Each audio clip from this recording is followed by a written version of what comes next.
Avant 2018, la ville de Taï, dans la région du Cavali, était alimentée en énergie par un groupe électrogène avec un seul village électrifié.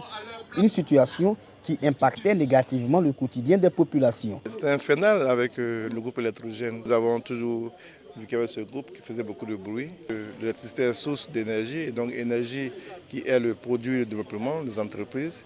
Donc c'est un nouveau départ pour Taï avec l'électrification que nous avons aujourd'hui. Aujourd'hui, les 22 villages du département de Taï bénéficient de cet outil de développement, d'où la joie des populations.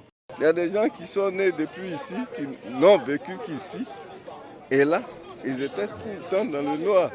Mais aujourd'hui, ils se sont levés, 18h, ils arrivent et puis on allume la lumière. Mais ils voient la lumière, c'est merveilleux. Le village de Tielo-Oula a abrité la cérémonie officielle de manutention. Occasion pour la présidente du conseil régional du Cavali de dresser le bilan de l'électrification de la région.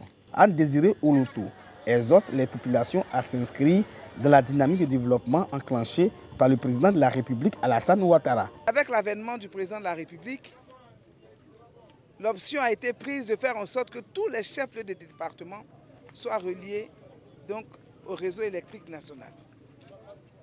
Aujourd'hui, le groupe électrogène de Taï a été de façon définitive. Tous les villages de Taï sont électrifiés et Taï a un taux d'électrification de 100%. Il est le premier dans la région du Cavali. Pour permettre aux femmes de jouir pleinement de l'électricité, Anne Oloto les a offert des congélateurs. Avant la cérémonie de mise sous tension, la présidente du conseil régional du Cavali a inauguré le nouveau marché de la sous-préfecture des Agniers, un espace commercial qui répond à toutes les commodités. L'école primaire publique de Yorobodi renforçait deux nouveaux bâtiments de 3 salles de classe, d'une cantine, de latrines et des tables-bancs, en plus de la réhabilitation des bâtiments existants. L'initiative est du directeur général d'Azito Énergie, Luc Ayé, qui entend ainsi contribuer à l'éducation des enfants de cette sous-préfecture du département de Sandégué. L'école primaire est déterminante dans la construction d'un enfant et d'une vie. D'où notre volonté de leur offrir un équipement de qualité, moderne, dynamique, adapté à notre époque et ouvert au monde d'aujourd'hui.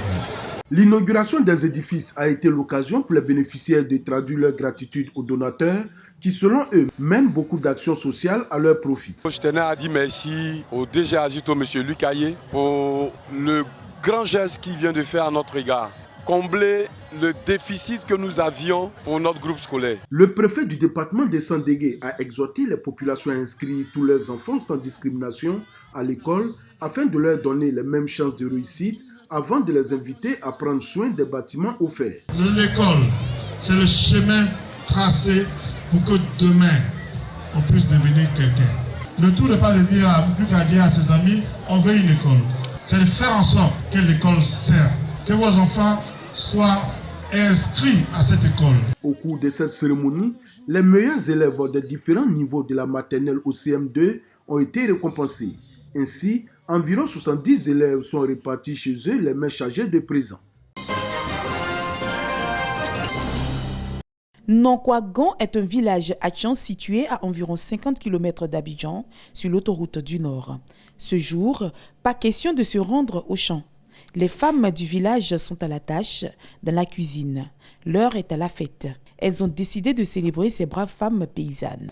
Réunies en coopérative, les femmes hatchants de Nonkwagon veulent impulser le développement de leur localité.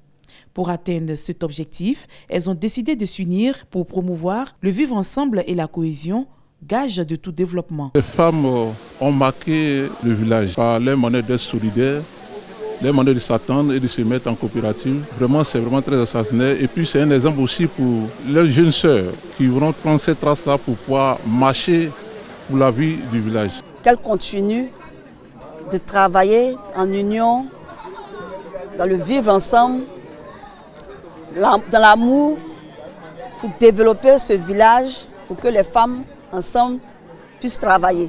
Travailler de concert pour leur autonomisation et le développement de leur localité, Un leitmotiv pour ces femmes qui ont aussi décidé de se lancer dans la transformation et la commercialisation du manioc. Cette rencontre placée sous le haut patronage du ministre-gouverneur Robert Begremambé, représenté par Sabine Mouya, présidente des femmes Atchan, a réuni environ 50 femmes.